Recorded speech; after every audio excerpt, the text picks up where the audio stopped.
Max Morning, Max Philippine, Chris and Tammy here. We are honored to be part of your 12th year anniversary of Max Philippine.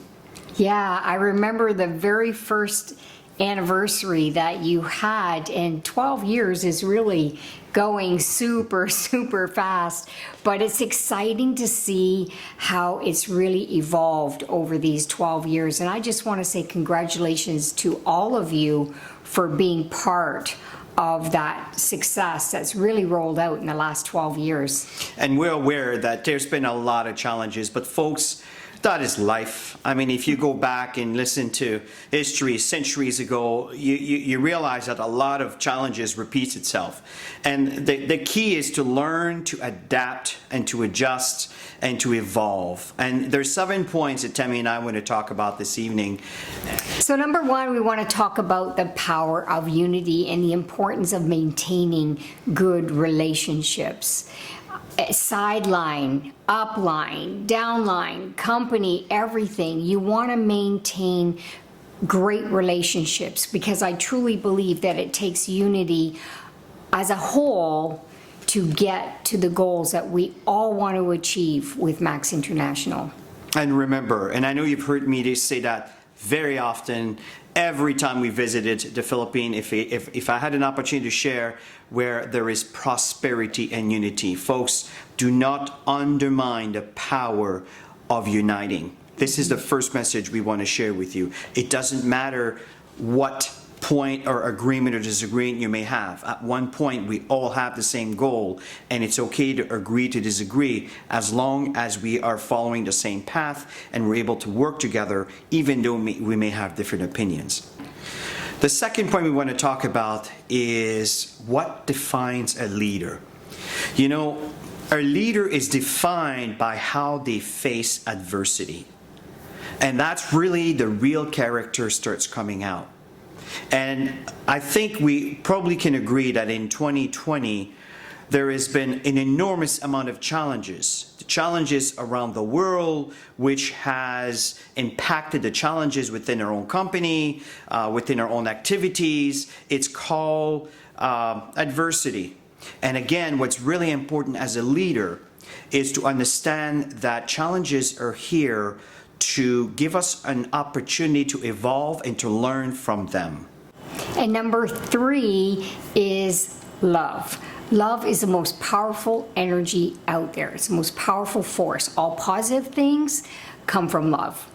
All negative things come from the lack of love.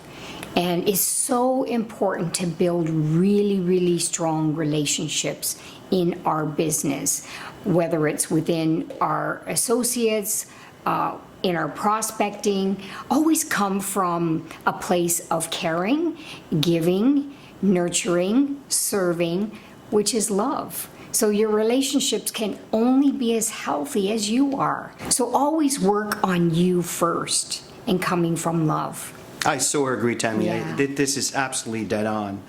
And number 4, what we want to talk about is if you want to form a winning team, you must first form a winning character.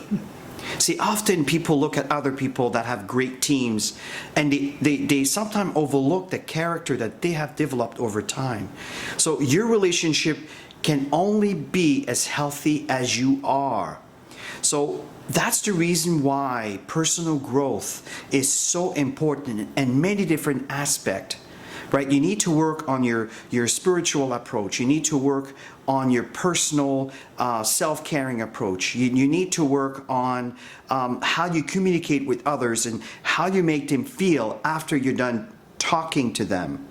And you'll find that regardless of what happens, regardless of what other deals that comes their way, if they are proud to be part of your team, which in turn will be proud to be part of this company, people don't want to walk away from that.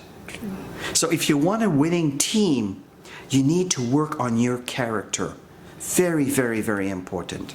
So number 5 is stay the course in tough times and also in good times. It'll serve you well. We always say that, stay the course, stay the course. Stay focused on your goals, stay focused on your dreams, put those blinders on to the negative things that are going out there in the world today, and, you know, for people who might not be so positive towards what we do for a living. So just stay focused, and you'll see that you'll achieve a lot of amazing things in your business and in life. You know, I really agree with Tammy on this point, is staying the course is critical. And one of the reasons is people are watching you. They watch your behavior. And often what happens is it takes time to get it into some kind of a momentum. And if every time you stop, whatever momentum you might have created is going back down again. And it's okay to slow down sometimes, but what's happening is, think of a rocket ship that is just taking off, right? Could you imagine if they should just stop the motor when they're just above to take off because they need a bit of a break, right? So there's some common sense to all of that. So it's important to stay the course and keep the momentum going until you get into a momentum that is sustaining itself, and then you get into a maintenance stage. So the key is, don't get distracted by what I call the white noise. Stay the course. Keep moving forward. Very, very, very important. And number 6, gratitude. As we always say, you know, gratitude is a magnet to miracles. Being grateful for where you are right now and where you want to be moving forward in your day, in next week, in the future. And always remember, there's many learning experiences in life. And when you're grateful now, a lot of wonderful things are going to come your way. So also be grateful to the person that you're becoming, and write down things that you're grateful for every single day. I have a habit of that. I put 3 things every single day that I am grateful for the moment I wake up. So set those powerful intentions and speak them as if you already have it now. All things are possible if you believe in your people and if you believe in yourself. I could not agree more. Gratitude is the foundation to happiness and success. And you will find that when you are grateful for, let me give you an example. If, let's say, you did something for someone, and that someone comes back to you and show how grateful they are for what you've done for them, how does that make you feel? The last point we want to talk about is the 5 levels of leadership. Level 1 is what we call a position leader. It's usually a position that was given to you due to something that you have done, and this power has been appointed to you for you to be able to, let's say, lead a team of some kind. Okay? Obviously, in our business, our leadership starts from the level 2, and I'll come back to that in a minute. But the reason I'm bringing this up is a position leader often have not earned the respect from their peers, from their downline, because they haven't seen you in action. They haven't seen you achieve anything at this point. You might have done great things. For example, you might be a double diamond, you might be a triple diamond, you might be a diamond, but the new person that have never heard your name before, they don't know what you've accomplished and what you've done. So for them, you're our position leader. You understand my point? So that's level leadership 1. Level 2 leadership, this is more of a permission leader. People follow you because they want to, right? So they start recognizing who you are, things that you might have accomplished, which is leading towards leadership level 3. But you see, leadership level 2 is people start recognizing you for who you are and what you are accomplishing. And level 3 leader is the production leader. People follow you because of what you've done for the organization. They can see you out there. They see you organize the meetings, the virtual meetings. They see you engaged in one-on-one presentations, in group presentations, in training platforms. So you have a lot of respect at this level. I agree. And again, it's all these levels of leadership are all connected. Then you graduate to leader level 4, At this point, you are more graduating into people development, right? You're developing people, you're training people, you're setting an environment to start duplicating yourself. And people start recognizing the fact that you are a wonderful leader, that you're respecting your peers and your downline. They see you in action. That's now you're moving on to level 3. They see you produce. And then level 4, what's happening here is now you're starting to lead your organization. You're starting to train your organization.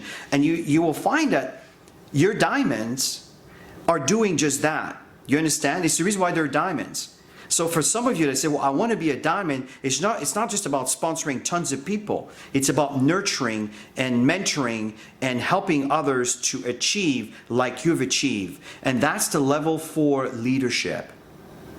And when you get to the level 5, now you get into the pinnacle of all leadership. People follow you because of who you are and what you represent. And leadership level 5 really envelopes all the leaders, the different levels of leaders, level 4, level 3, level 2, and of course, level 1. So you can't be a level 4 without graduating from level 2 and level 3, right? You may have some qualities that you're doing that are part of the level 4, but maybe you haven't developed, worked on the different skills that are recognized as a leadership level 3, for example, or even level 2.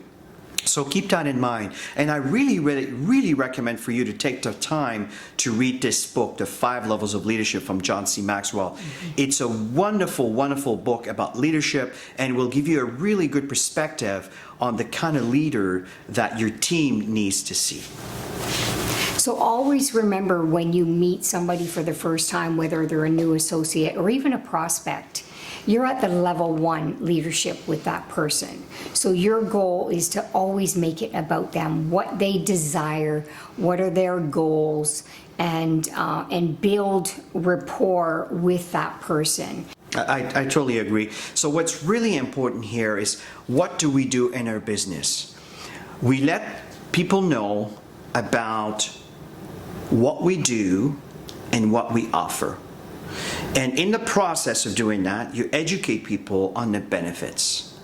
And at the same time, as you educate them on the benefits, then you also educate them on the possibilities. You're sharing the vision. And that's what Max International represents. Think about it. Think about what we offer. I know that some of you might be looking at this for the very first time. Maybe you're new into Max and you're just starting to get to know the products. I really recommend to get to know what we do and the benefits that people get from our products. It's been going on for close to 14 years now. And we've changed lives in 18 countries around the world. In the same token, the company compensates us for telling other people about it. And there's no fault about it. If you do the work, you get paid. It's that simple. And to put the cherry on the cake, we have incredible trips incentives to envelop all of those efforts, which in turn, when you qualify for these wonderful trips incentives, that means that you're earning a wonderful income with Max International. Obviously, we want to break the cycle of poverty that's going on in the world. We want to make an impact with many people through their health, and we want to take Max International to $1 billion plus company. And we are excited that you're a big part of this. So thank you for being part of it. Yes, we want to thank you for your commitment. We really miss you. You have no idea how much we love traveling the world, and we love traveling into the Philippines and just kind of get a beautiful taste of the customer service and the food, and most important, the relationship that we have with you. We really miss you, and we look forward to the time where we can start traveling again freely without all of the restrictions that were being imposed at the moment. So again, thank you for giving us an opportunity to share on your segment of your event here today, and we look forward to see you in person. Yes. In the meantime, stay the course, don't give up on your dreams, and stay focused. And stay healthy. Bye for now.